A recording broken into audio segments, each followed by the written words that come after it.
Hey guys, and welcome to this advanced tutorial for the Porsche Cup car at VIR Grand West. Probably one of the toughest tracks that we'll go to, one of the most complex ones, with a total of 26 corners. It's probably going to take a little bit longer than normal this week, so bear with me. Hopefully you guys will find this useful. So, first of all, down towards turn 1, I'll turn this down a bit. Down and towards turn 1, we're going to be looking for the 4 board. That's going to be the standard brake marker for VIR in this car. So basically, as soon as you come up to the turn 4 board, you're at that slow application to brake. As you can see, we're at the 3 board and we're still applying brake up to about 90-95%. And on this specific lap, I actually got it slowed relatively well. Basically stopped right on the apex, it felt like, and then was able to accelerate well out the corner. So as you're coming in, you don't really want to be up over this inside curb. It's not really, there's no real benefit to it because of the camber of the corner. Naturally, it's almost negatively cambered. If it is, it's very slight. So as soon as you go on this curb that's angled, it's going to push you off the apex, and then the track's going to keep pushing you as well. So it's a hard enough job trying to get the car to the inside to begin with without actually getting up on the curb. So right hand wheel's just brushing that white line and then starting to apply power back again with a lot of steering lock. So be careful as you're applying power back. You need to be really patient on the exit of this corner, using the end of this curb as a bit of a reference from inside the car, possibly. As you see it begin to come towards the top of the bonnet here, that's roughly what I use as my reference point. Again, there's no real marks on the track that you can really utilize, so just as you hit the apex, basically, you want to start applying throttle. When you see I've still got a lot of lock here, it's understeering, and I'm just trying to keep it rotating whilst accelerating off the corner. And there's a big, massive bump right around here. You can see the car lift up here right as you come over it, and as soon as you hit it, you can see me begin to apply throttle. And again, still very slick here, so I'm just waiting to get to full throttle, and only now am I getting to the full throttle, despite it being the apex of turn 1 that actually started picking it back up. So in towards the next corner, these are my sort of brake markers from inside the car. As I'm coming up towards these, I begin to apply brake, and again, nice and gradual on the brakes, down into 3rd gear.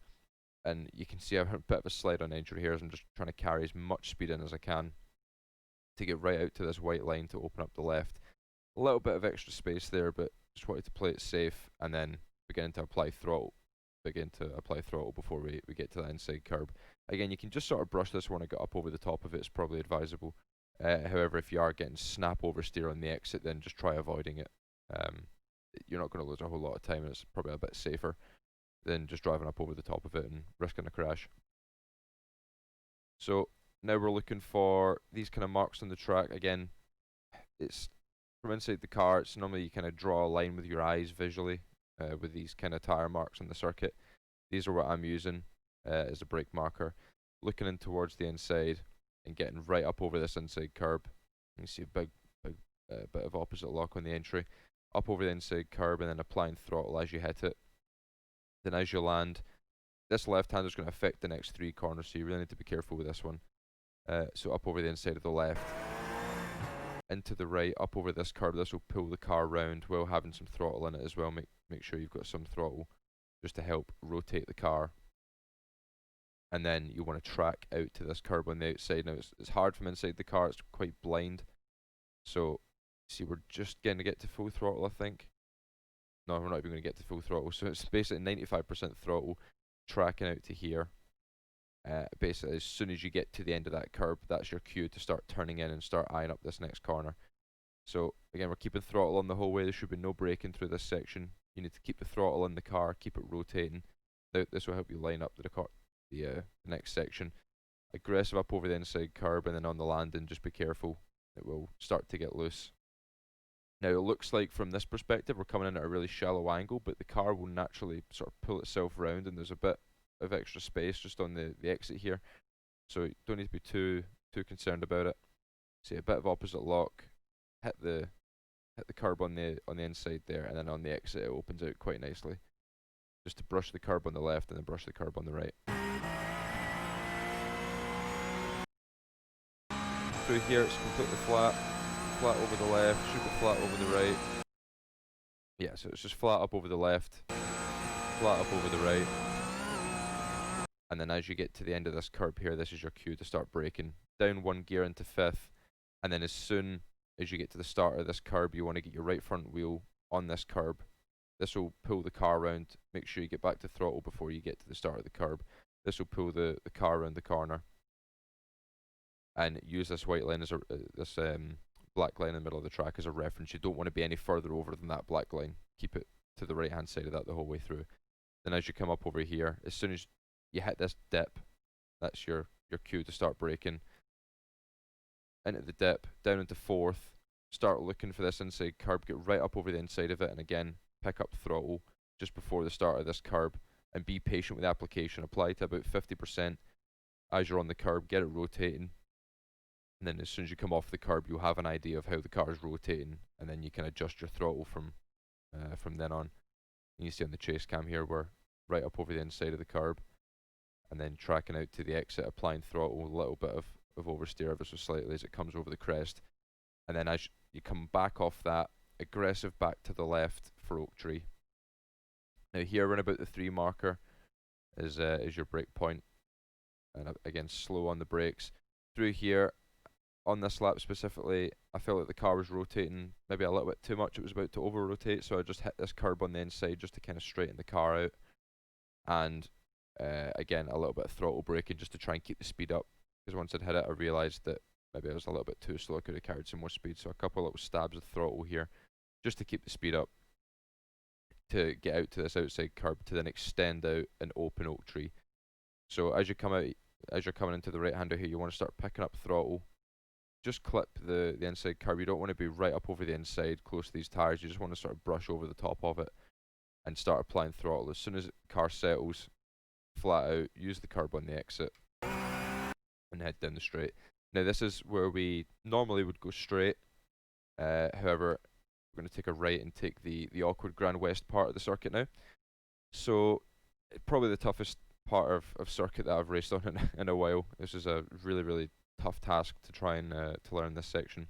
So for me, I was aiming for the 5. However, it is closer to here, so use whatever kind of reference suits you guys. Basically, you want to make sure you're near enough at the threshold by the time you get to the 5 board. So we're at threshold at the 5 board, holding it, and then into here you want to take quite a shallow entry. The curb is quite inviting to come in to attack it. So you can do, you want to diamond this corner, so you make contact with the curb at the first little sort of jump out here. You just want to brush it and then diamond it. So as soon as you get out to here, you feel the car bite right now, and you see we're going to start applying throttle. You can feel it bite mid-corner. You can see the car physically rotate, and then you just want to brush this curb on the exit. Again, we're not up over the top of it, nothing crazy. It's going to make the car loose. You just want to brush along the bottom of it, and even here we had a bit of a, it's inclined to get oversteer here. As you can see, the camber really falls away to the left as you come off this corner, so the rear of the car is always going to want to go over there. Then into a really complex section now. The 3 board is going to be your brake marker for here. Right as you hit the dip from 5th gear at the 3 board, down into 2nd aggressively. We've got a quick double downshift here, down into 2nd, and you're just trying to turn in. It's completely blind, so it's just a case of starting to turn in at the start of that curb. Use this as a bit of a reference. Just begin to start turning in as you get to there, and then as you come over the crest, you'll see the curb appear. Make sure you're up right over the top of this. This will pull you left to then open up the right to then open up the left. A little bit of throttle through here, just keeping it in 2nd. Aggressive up over the grass on the right, just to keep the entrance to here nice and open. And again, same as the previous section, you want to just diamond this. You're braking on the white line. It's not as aggressive as a diamond as the last corner, but again, we're just keeping the left-hand wheels in line with the white line. So you brush the white line, come out ever so slightly, and then as this curb tightens on exit, this is your cue to really start feeding the power back in. You've already picked up throttle here, but as soon as you get to that, you're really feeding power back in. You should already be full throttle before you get out to here. So, as you can probably tell, VIR Grand West, notorious for its blind corners, so here's another one.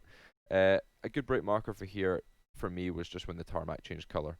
You can see I'm already beginning to turn into the right before I can even really see anything. It's just to open up this right so you can open up the left and then the next right and then the next left. It's such a complex section because this first corner leads into the next, which then leads into the next, which then leads up away over here. And you can, if you get this bit wrong, you still be paying the price for it up around here.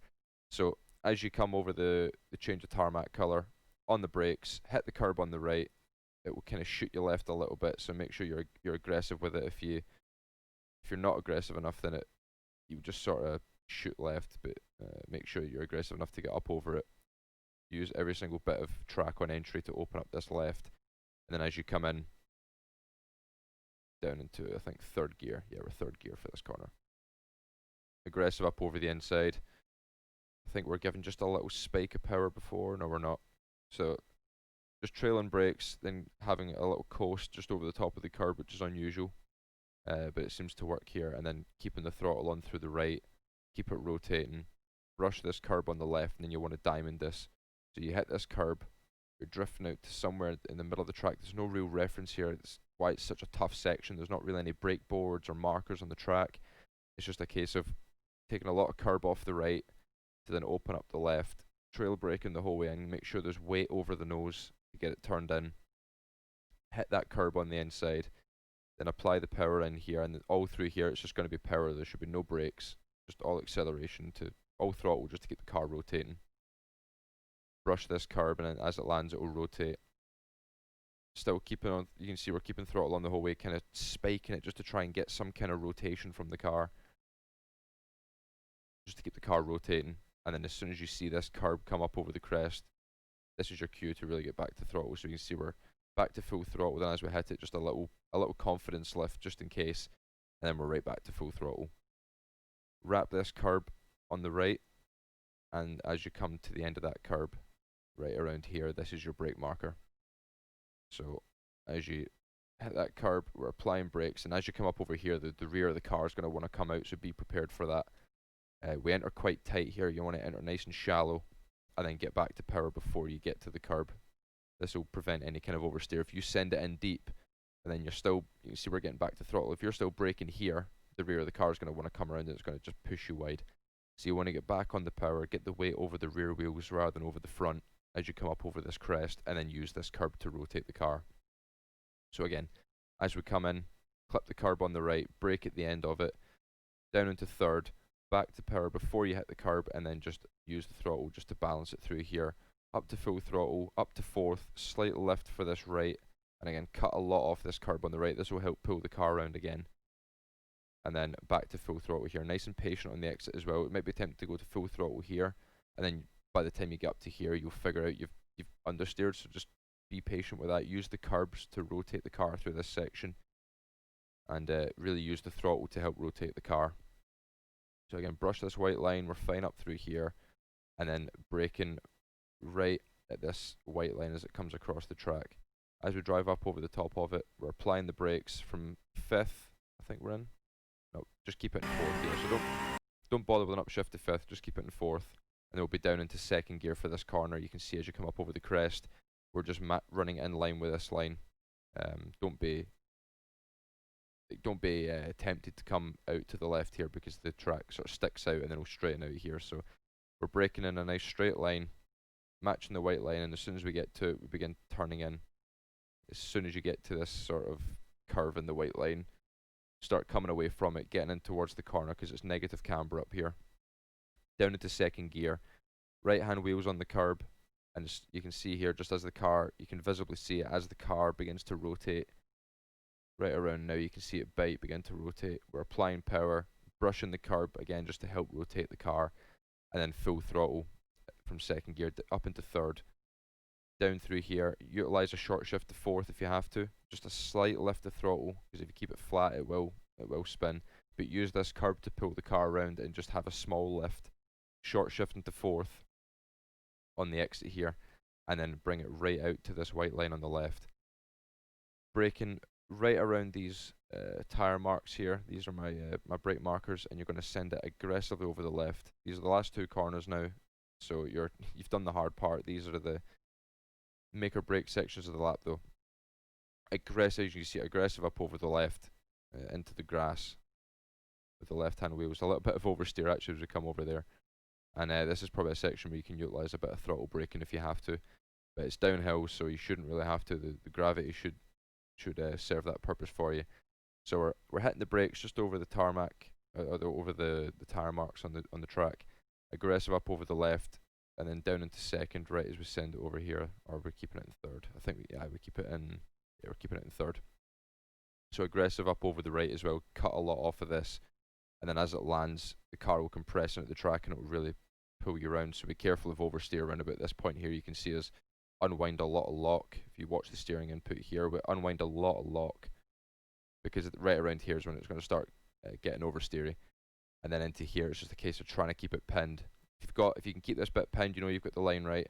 I think through here I might have had a small confidence lift. Yeah, just a very small confidence lift. I knew I'd hit a good lap, so I didn't want to throw it away in the this last little kink. And it's a lot harder than it looks. It looks like just an easy flat out right kink, but the car will snap the whole way through here. The left rear is going to be screaming for mercy, especially late in the race. So as the stint goes on, utilise an even bigger lift through here. Brush the curb, and then extend out onto the left, and then across the line.